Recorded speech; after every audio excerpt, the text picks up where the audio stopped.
we go. Yay. We got Marion from Santa Cruz, California, and we got Sabriga from Los Angeles, California. So two West Coast folks in the house. Welcome. Welcome. So, as I was saying, I am Dr. Sarah Webb, and this is the very first in a mini series called Colorism in the Workplace. So, we're going to dive right in and talking about what is colorism. So, I did a survey on LinkedIn to see how many people were familiar with colorism and just how familiar they were. And 13% of the people who responded to my poll said they had not heard of colorism before. So I figured I cannot get into this topic without taking care of business in terms of making sure we're all on the same page in terms of what is colorism. And I am kicking off this series with a special guest, Dr. Jandel Crutchfield. I'll let her introduce herself in just a bit, but just know, folks, that I like interactive lives. I really do. I do like to read comments, and we will be taking questions. So if you have questions that come up, please type them in the chat. We'll make sure to read them and respond to them. And then also, if you're just joining, I also like to know where people are tuning in from. So at any point in this live stream, shout out your city or your hometown, even the sports team you rep. We were on a call today, and all of the panelists were Saints fans. So shout out to them. And I am part of LinkedIn's first ever Creator Accelerator program. So major props to LinkedIn and LinkedIn for Creators for helping me to build and grow this platform and talk about the very important issue of colorism. And if you have not already looked into the LinkedIn Creator Accelerator program, there are 99 other wonderful folks there talking about a range of topics. And I encourage you to follow the hashtag. Let me pull it up now. I'm also using a fancy new technology. So if you follow this hashtag on LinkedIn, you can see all of the work, all of the conversations that my fellow cohort members have been having. I think we're in week 5. I think we're halfway through the program. So there's been a lot of content so far and still a lot more to come. And again, this is the first of a 6-part mini series on colorism in the workplace. And I'm going to go ahead and see who's here. And then I'll let my special guest, Dr. Crutchfield, introduce herself in just a moment. All right, so we have, hey, Tony from New Orleans, Louisiana. We got Seth. What up, Seth, from the SF Bay Area? Thank you, Seth. We got Katira from Santa Rosa, California. So the West Coast is in here deep today. Okay, shout out to y'all. Washington, D.C., from a LinkedIn user, we have Kristen Nesbitt White. Hello from the Career Center at UIS in Springfield. Hey, shout out to my former location, Springfield, Illinois. Welcome. All right. So, Dr. Crutchfield, would you please tell us a little bit about yourself and your background? Sure. So, hi, everyone. Thank you so much, Dr. Sarah Webb, for having me on. The first thing you need to know about me is that I am a huge supporter of colorismhealing.com. So I have to show you my merch here. I see color and I love it. And beneath that, it says colorismhealing.com. So I have drunk the Kool-Aid. I will keep coming back to the picture. I will be mixing it up so that way I can keep drawing from the knowledge of Dr. Webb.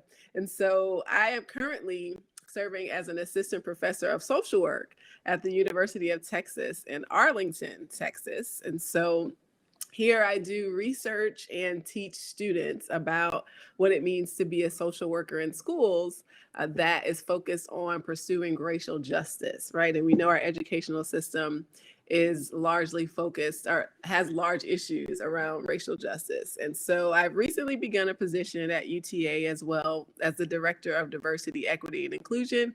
And I think that this just reflects my work and my commitment to making a more equitable society. And I have also tried to get social work to come up on its understanding of colorism as one of these many isms that we try to work against as social workers that are all about social justice, understanding that issues of colorism are pervasive and damaging in society. And so I have begun that work, want to continue to talk about that work. I'm also a wife and mom and just enjoy serving my church, definitely football, big football fan. So that's a little bit about me. All right. Thank you, Dr. Crutchfield. Welcome, Elizabeth Upshur from Tennessee. We have Shweta in the house. Welcome. Glad you Mhm. connected here. We have a fellow social worker I doing DEI see in work in the Round DEI. Rocket Yes, area. yes. So Mhm, make sure you link up no, not Dr., just Jandale Crutchfield on LinkedIn, mhm, and mhm, y'all should connect for sure. for sure. So I also want to talk about why I brought Dr. Crutchfield on here to help me kick off this series on colorism. So one, let me just say, I often call her Jandale Clutchfield because she has been clutch for me in so many ways. She comes through like no other. And that is because she is not just Dr. Jandale Crutchfield, awesome social worker, professor, and DEI activist, but she's my big sister, y'all. My big sister, okay, by 3 years in the house. And so those 2 little children she was talking about, those are my adorable niece and nephew, which I just imagine pinching their cheeks right now. But I also think about how our trajectory to how we came to talk about colorism in the first place has so Mhm, much to do with the fact that we are sisters. mhm. And so I don't know if it's, how clear the video is for anyone who can see our 2 faces, but we are different skin tones and we have been our entire lives. And depending on what season we're in, sometimes we're more shades apart and sometimes our skin tones come a little bit closer to the get together in the middle. But I remember seeing how people treated me differently growing up as opposed to how they treated you differently growing up. But also beyond those personal experiences, we have collaborated a lot professionally as well in terms of, like you said, helping to raise awareness about colorism and social work. When I Mhm, was going through grad school, you helped me academically and professionally by bringing me on to articles and like helping me present at some of my first conferences, all on colorism. And mhm. usually in presentations, we wait till the end to tell people we're siblings, and people are like, "Oh," especially since our last names are different, since you're married and whatnot. And so it's a lot of fun. We have a lot of fun surprising people at the end of these sessions. But so for personal reasons, I thought it would be great to have you be with me as I kick off this series. That means a lot to me, but also because professionally, I know that you are actually able to speak eloquently and articulately and powerfully to the subject as well, because I've seen and read your work. So You. let's jump right in. I also want to say shout out to Joseph from Toronto. I think that's our Yeah. first Canadian representation in the chat. So we got the West Coast, we got the South with Tennessee, we got the Midwest with Springfield. I'm on the East Coast. I think we covering like a lot of these regions so far. Yeah. So major props to that. So let's start with a definition, a very basic definition of colorism, if you will. Jandelle, share how you explain or define colorism in your own words. So I want to start off by saying that colorism is a system. And I'll say that a couple of times because I think what people end up doing is hearing all of everything else that happens. And a lot of times, and you've been in those discussions where some of the comments come across as if people don't hear that particular phrase. So colorism is a system. Colorism is a system. Colorism is a system that favors lighter skin over darker skin, or features that are categorized as more white, so straighter noses, lighter hair, lighter eyes, over those that are seen as black, broader nose, darker hair, or eyes, right? So it's a system that privileges, when I say favor, privileges lighter over darker skin, or what appears to be more white over what appears to be more black. And so that preference, right, the system that privileges lighter over darker can be seen within any racial or ethnic background. And so that, again, I think ties into that system.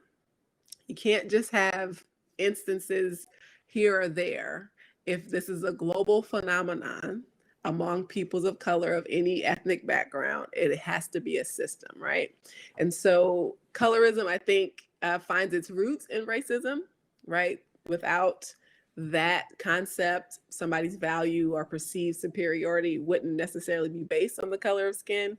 But that preference of lighter skin tones was also a result of white supremacy, colonialism, and spreading that doctrine of whiter and lighter is better across society.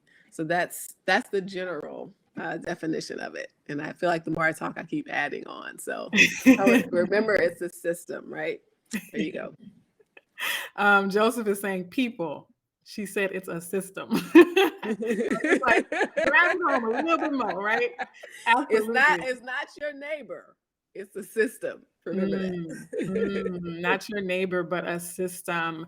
And I'm glad that you talked about how this is a global system too, because I think that's an important thing to think about. As we're in Black History Month, there's definitely a unique way that colorism has shown up in the African American community, but colorism has shown up in cultures, ethnicities, racial groups all around the world for centuries in various ways, right? And I do think that historically, people talk about unique ways that, for example, in Southeast Asian cultures, like how color is so closely tied to caste in a lot of ways. And so I think even with the regional variances, we still see the global pattern, right? The overarching pattern, despite the fact that there might be nuances, particular manifestations that look a little different from one place to the other or one group to the other, that overall pattern is overwhelmingly consistent across the board, where those with the lightest skin tones are higher in the social hierarchy than those with darker skin tones and more ethnic or indigenous features, right?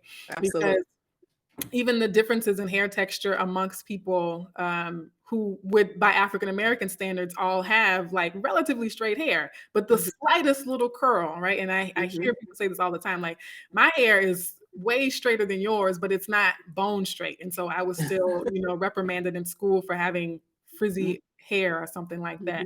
And then even the features, right? You talked about the features and how it could be the size of the features, the shape of the features, the combination of the features, the eyes, the eye color, right?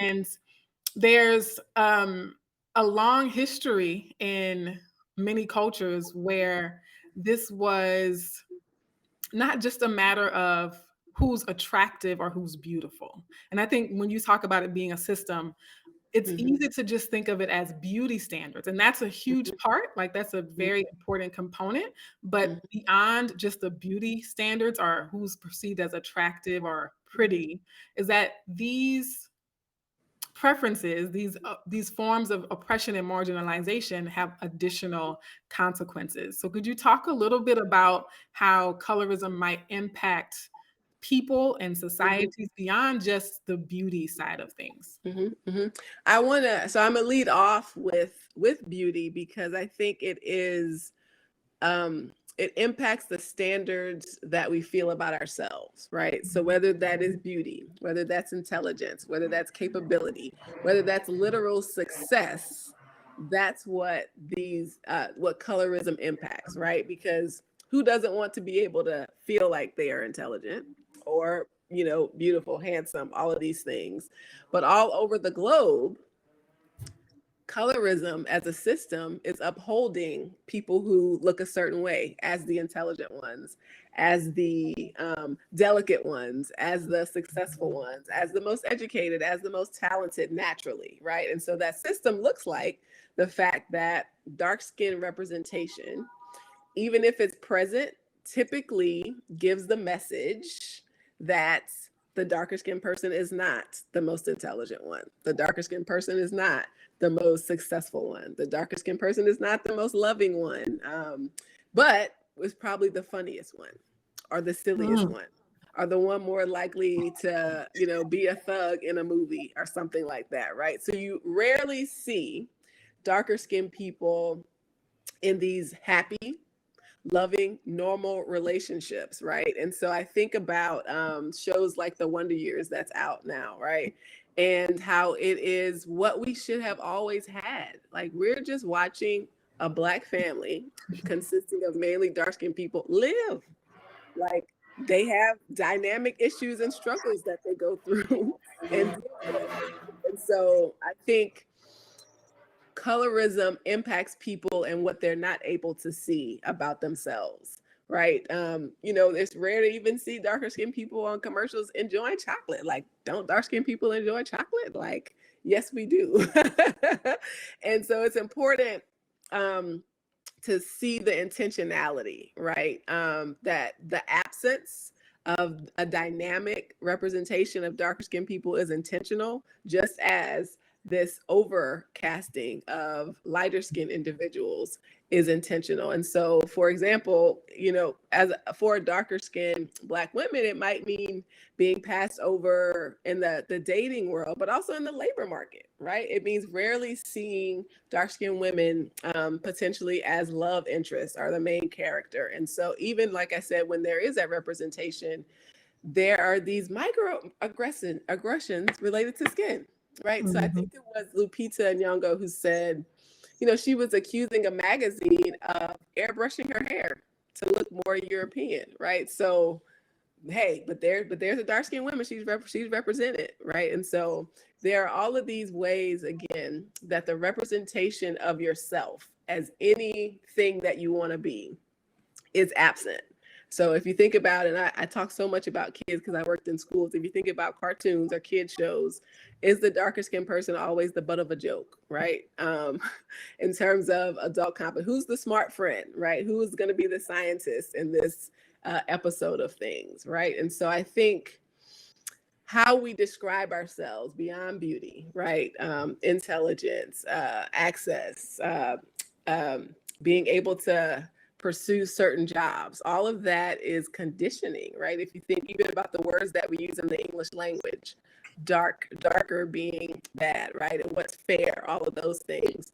And if you think about it, folks get mixed up, I think, when it comes to race. I always think about this CNN study that has a picture of the same kid, right, without a face, and it's a gradation of colors, right, from very, very light to very dark. There's no facial features, right? So the only thing that's different, literally, is the color of that kid. And so they asked children of various races, various skin tones, to identify which children were the smarter children. And most of those kids identified the lighter figure. Which kids are the bad children? Identifying the darker figure, right? And so, again, going beyond these are pretty figures or ugly figures, actually ascribing behavior to people. And so it not only hinders you from access, but it ascribes to you all of these negative things that shouldn't be the case. And then that has all kinds of consequences. So I don't know if you want to jump in, Dr. Webb, Yeah. before I start talking about some more of those consequences. Yes, we could definitely go further into consequences. I think Sabrina just typed in a link in the chat. I'm not sure what it's linking to, so just let us know what. Tandy Way Newton, I think. The Tandy Way Newton thing, yes. And Mhm. hello, Lynn Fisher from the Department of Sociology and Anthropology at UIS in Springfield, Illinois. Welcome to the live series on colorism in the workplace. This is part one, where we're defining colorism and giving examples for people. So there was something that you started talking about in terms of colorism versus racism. And I want to kind of unpack that for people. And as I mentioned, starting off, that you and I are sisters, and we have the same two parents, same mother and father. And so it's important for anyone listening who's maybe newer to the idea of colorism to realize that people can be the same race, but have different skin tones. People can be the same race and have different hair textures. People can be the same race and have different types of noses or eye colors. And so it's not about parentage necessarily. It's more about what you actually look like. And I often call racism the checkbox discrimination, because you can be racially discriminated against without anyone ever seeing you, right? If they just have data on you that you are African American or that you are Filipino American, right? Then that can lead to discrimination regardless of what you look like. But colorism is very much about that face-to-face interaction, or that, image to image interaction where you see the person and you react to what you actually see. So that's an important distinction. I think so. Go ahead. So one other thing too I want to say is, as we dive further into examples, is how colorism can be intersectional. And so intersectionality is a phrase coined by Kimberly Crenshaw in 1989 as a way to talk about how we have multiple facets of our identity that influence our life's experiences. So, what would Mhm. you say are some ways that colorism can be intersectional? Let's see. So I think, and this goes to some of the different impacts of colorism, darker skin and intersecting with an ability or disability, right? And so to be able to walk through the world as an able-bodied person, right? Thinking about that being either a privilege or a disadvantage, right? And so, what are darker skinned individuals that are living with disabilities experiencing, right? And so, um, thinking about class, right? And so, because typically what happens in discussions of colorism, we can point to a few people that, well, that person doesn't fit this what you're talking about. They're really successful and they're darker skin. And so when we think about class, a lot of times, even if you are darker skin, you have access to potential capital, right? Potential educational opportunities, connections in your community that might help you to be shielded from a lot of those negative consequences of colorism. So you're looking about your ability status, you're looking about your class, maybe even your country of origin, right? And so where you are, there's this big discussion about the plight of African American people in this country related to colorism. And so if I'm identifying as an African American darker skinned person versus somebody who's able to choose to come to this country and work and socialize and be able to network in that way, what are those different outcomes? And so I think across the spectrum of identity, right? Thinking about whether you identify as LGBTQ plus and who are those people that are targeted, right? In society, if you're a darker skinned trans person, right? And the dangers there. So no matter the classification, unfortunately, we typically say, Black and these other identities put you at risk. Well, colorism helps us to understand that being a darker skin Black person or person of color also puts you at an even greater risk with all of these different intersectional identities. And there's one big one that I always like to talk about, which is the gender Gender, yeah. component. And it's just, I think, so evident and like really clear once you start unpacking and analyzing this issue is how much more deeply it affects women across cultures Mhm. because of the intersection with misogyny, because of Right. the existence of patriarchy. Mhm. Even dark-skinned men are somewhat shielded Mhm. from the expectations and the norms of beauty, or the standards of beauty that women are really, really held to. And I look at, I think about a lyric by Biggie Smalls, who's a deceased rapper, and he had a lyric where he said, "I'm big, no, black and ugly as ever. However, I still make a lot of money and I still Mhm. get a lot of attention from women and things like that."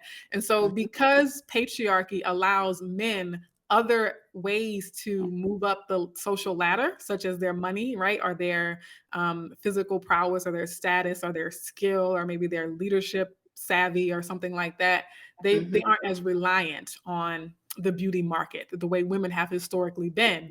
And we might say, now, looking around now, like, oh, women don't have to subscribe to these things, but this is a relatively new thing where Mhm. women are able to provide for themselves without relying on marriage to, basically help them survive. And so generation after generation of women in particular have been disproportionately harmed by systems like colorism, just like women are disproportionately harmed by classism, and Right. women are disproportionately harmed, by xenophobia, and like any group that's more at risk is always disproportionately harmed by whatever system that we're talking about.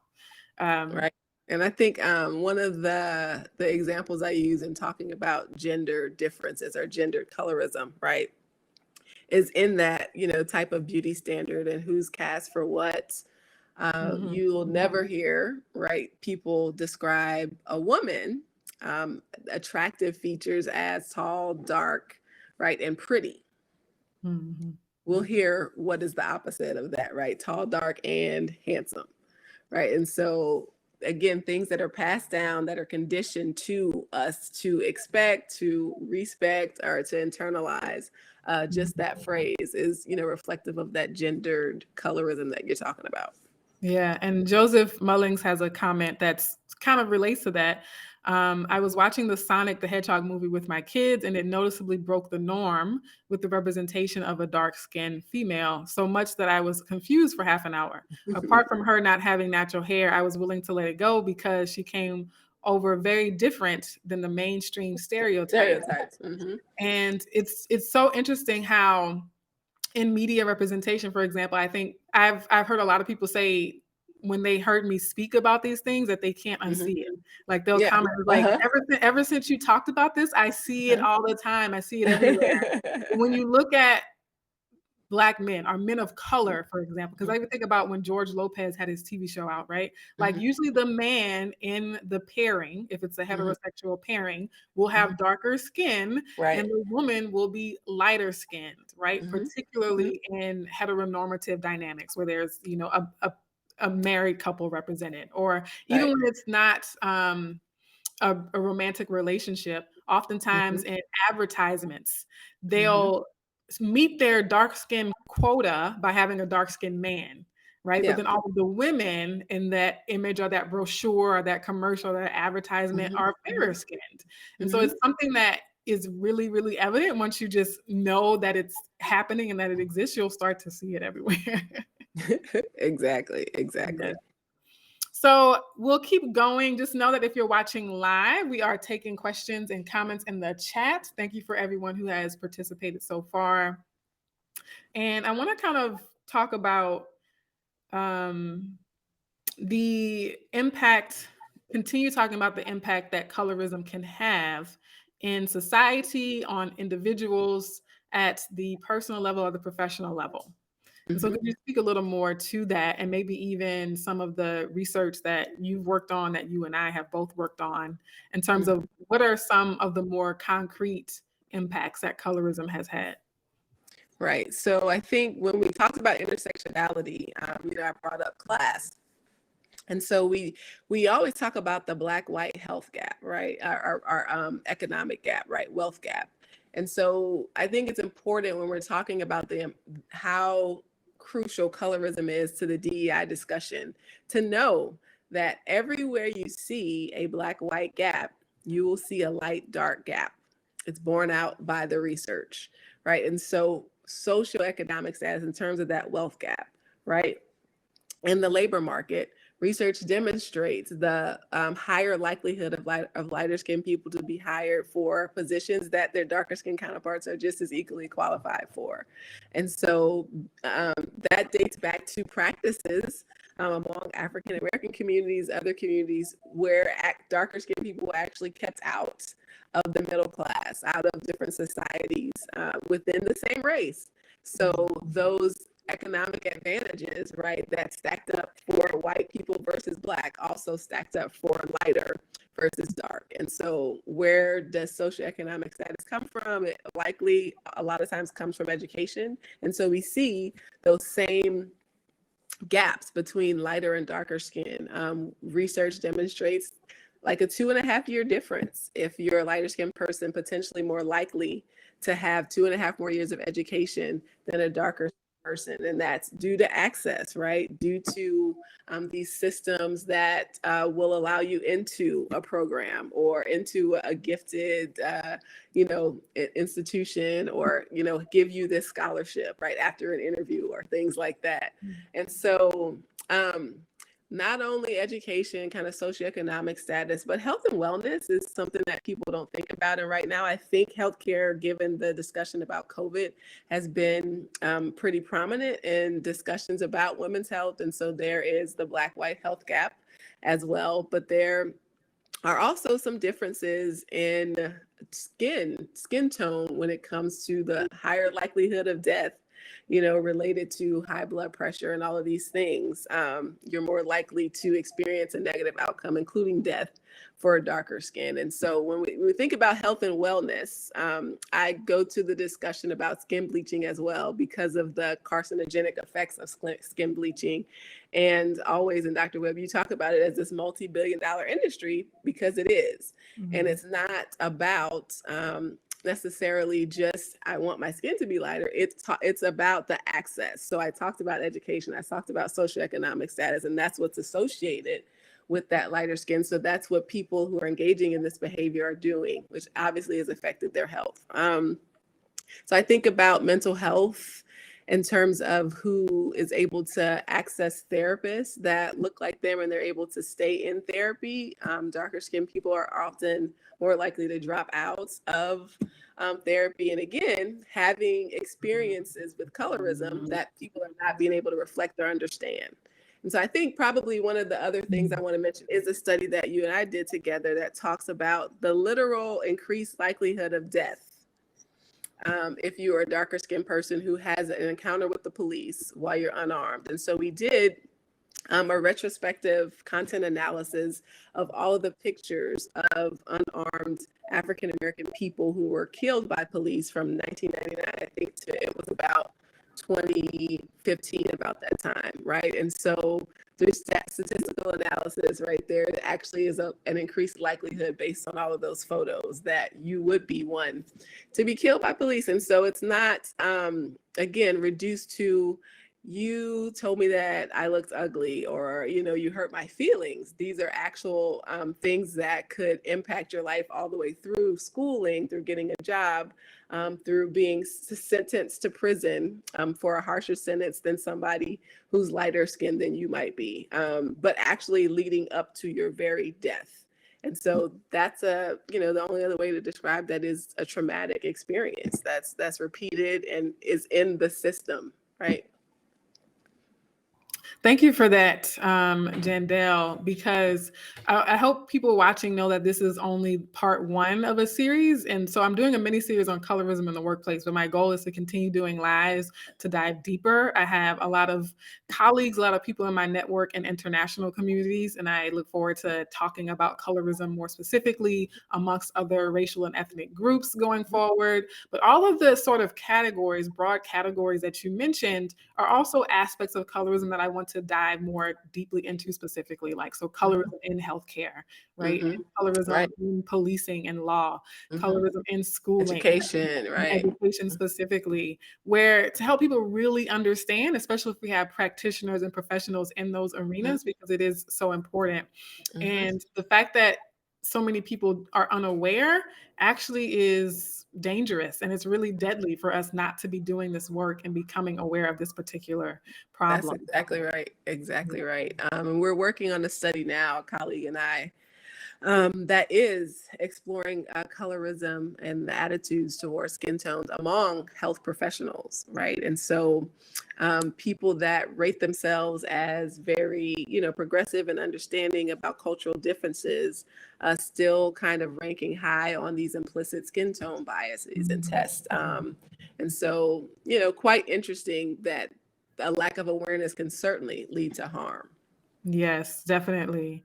Hi, Stephen. Welcome. Yeah, so if you look at the chat, you'll probably see some of my fellow LinkedIn Creator Accelerator Program members. So again, this is definitely part of something that, LinkedIn is doing to help raise the voices of people. So do follow that hashtag and see all the great content and conversations that are happening.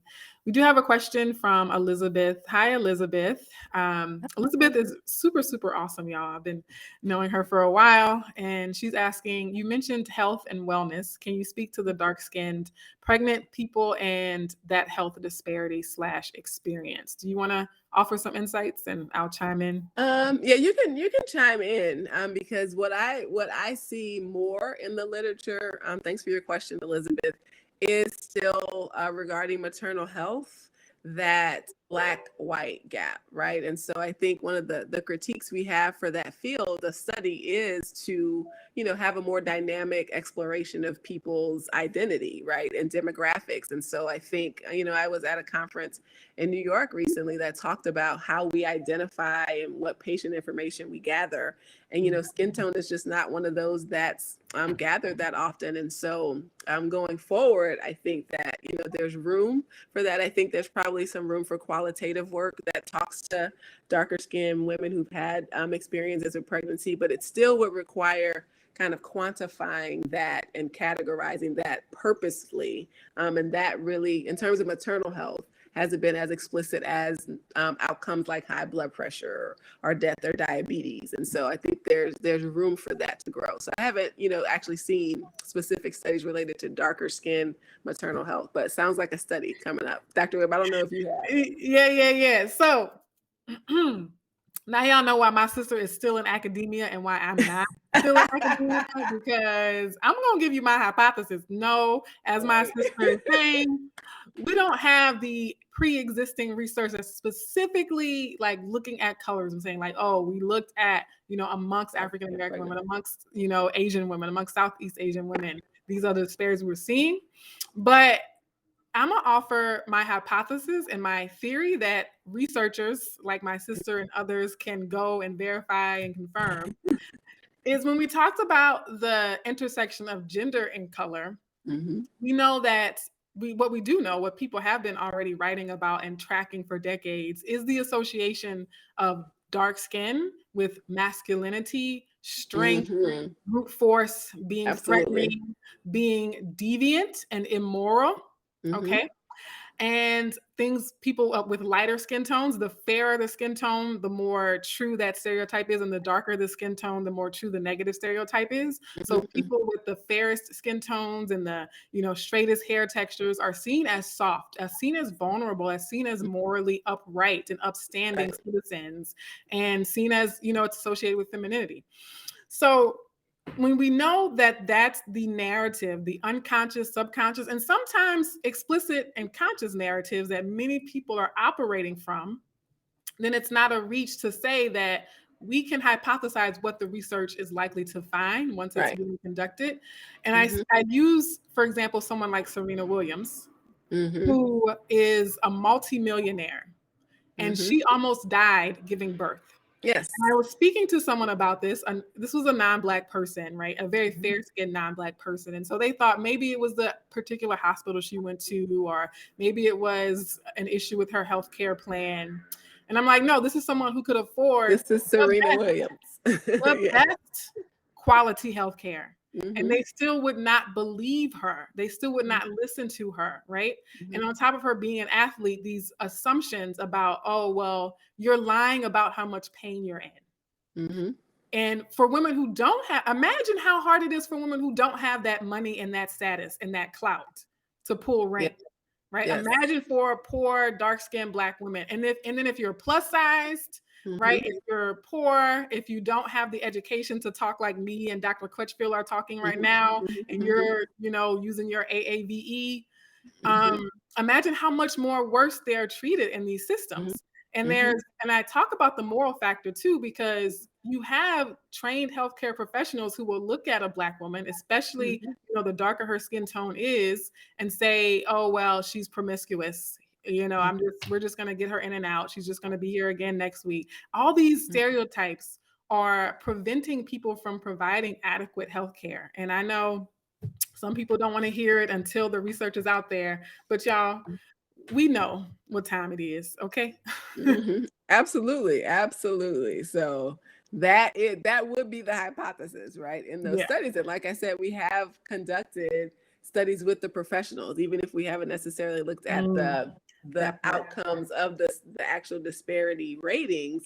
If I am working on you. I'm serving you as the nurse, as the doctor delivering your child. And I indicate, based on my responses to an implicit skin color bias test, because that's what we gave to this sample of practitioners. And you have a preference for lighter skin, a strong preference for lighter skin, right? And also are not aware of any ways that darker skinned people might not be advantaged, then you're likely to cause harm. And that's the part of the research that we've done, is that people are and what Dr. Webb is trying to do is raise this awareness, right? You're totally completely unaware of your own biases towards darker skinned people that you're serving. Yes. So we have Christina Griffin Jones. Welcome. Say that. Yes, still would not believe her. Right. Oh my gosh. I'm just like, that is scary, right? As a dark-skinned Deadly. Black woman, I'm like, okay, I haven't had children yet, but I'm like, maybe that's why I'm still alive. I don't know, right? And so for anyone who might seem like that's outrageous, like Black people, women, Black women, dark-skinned Black women, right? Think about these things. It really does impact just the anxiety you feel going to a hospital, right? I could, how many, we talk about Black Lives Matter, and I think it's important to acknowledge the ways that healthcare is more likely to kill Black people because of racial and colorist biases than even cops are. More Black people will die in the healthcare system as a result of racist and colorist biases than Black people will die at the hands of cops. And so I think there's a conversation that needs to be had. Like, we need to make this awareness more known. Yeah, I think it's even more pervasive, right? Because like what you're saying, one of those main differences is a lot of Black folks are saying, we just want to breathe, right? Like, leave us alone, don't pester us in the criminal justice system at the hands of cops doing something to us.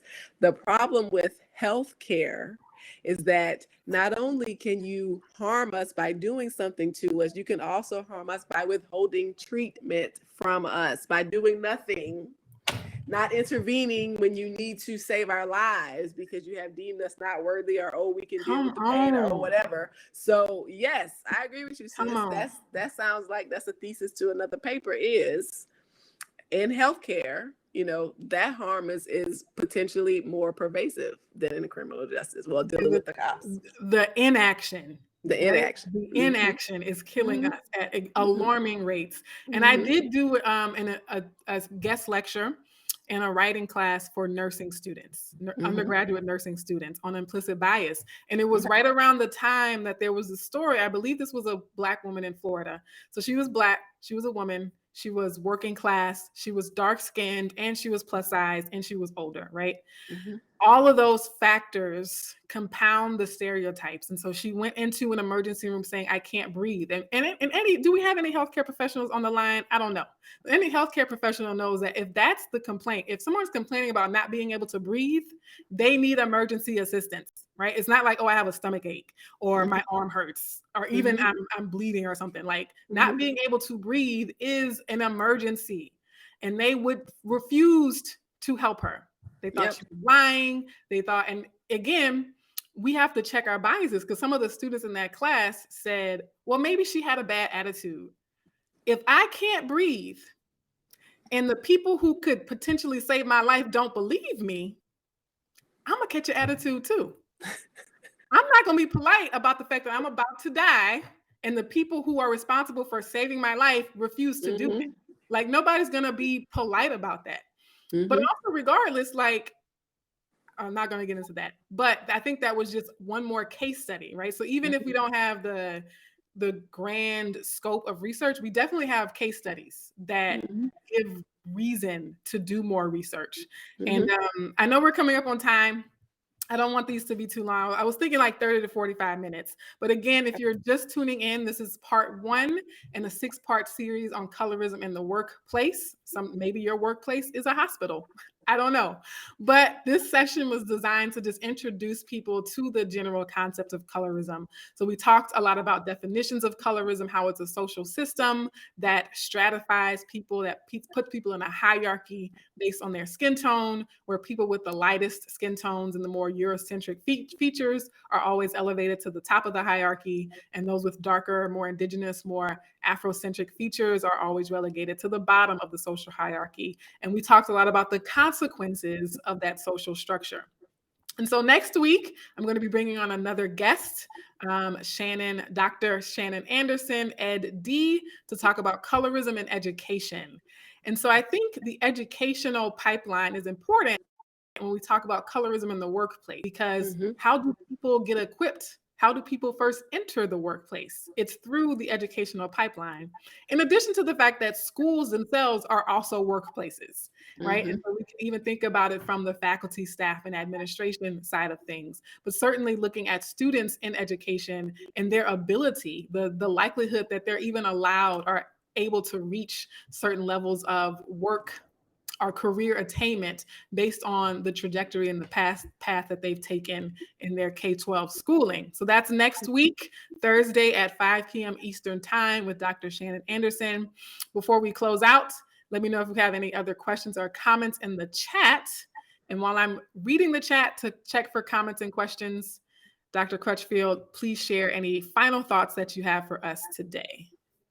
Yeah, so I wanted to look at Elizabeth's comment. Actually, shouldn't have to be perfect in order to get treatment or care or even respect, the respectability politics of it all, right? And so it's not just that we are not going to provide you care or treatment because of our biases. We also want you to grin and bear it as a darker skinned person coming in, right? So you better not, feel any type of way about it, right? So that's linked back to oppression for many, hundreds of years. And so I am looking forward to the rest of this series, Dr. Webb, and I wish I could stay on longer. But I always come back to, why I got into studying colorism. And believe it or not, lots of people have passions and I'm passionate about it. But I actually came to the work because of wanting to be an ally to you, Dr. Webb, to my sister, right? And understanding the experiences that she's had in her life compared to experiences that I've had as the lighter skinned sister all my life,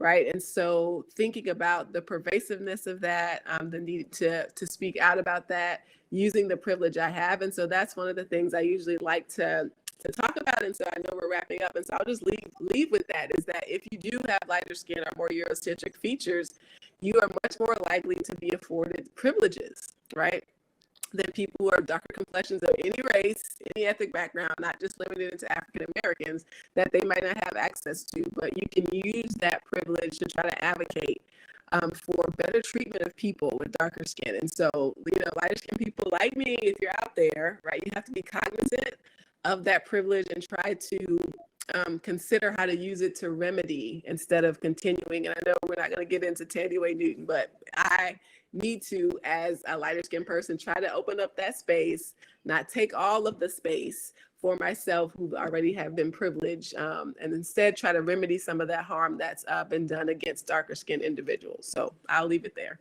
Ooh, I think that's a great place to leave off on. And I might have to bring you back or put together a panel on how light-skinned people can show up in these conversations. Because I literally get asked that question. Well, I'm a light-skinned person and I want to talk about colorism, but I don't know how.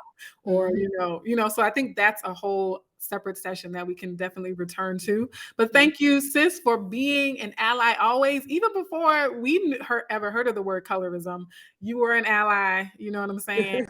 As a big sister, yes. In all the usual big sister ways. I was ready. If they were going to come for my sister, I wasn't going to have it. It wasn't going to happen.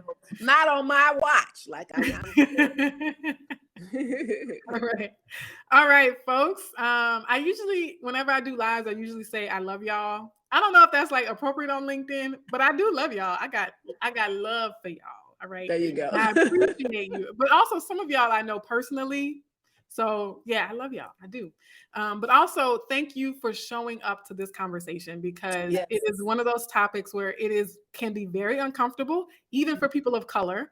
I know usually we're used to, talking about white people's discomfort and conversations around race, but oftentimes colorism makes people of color uncomfortable too. And I just appreciate you for the courage and your time and attention here today. I hope we're good stewards of your time and attention.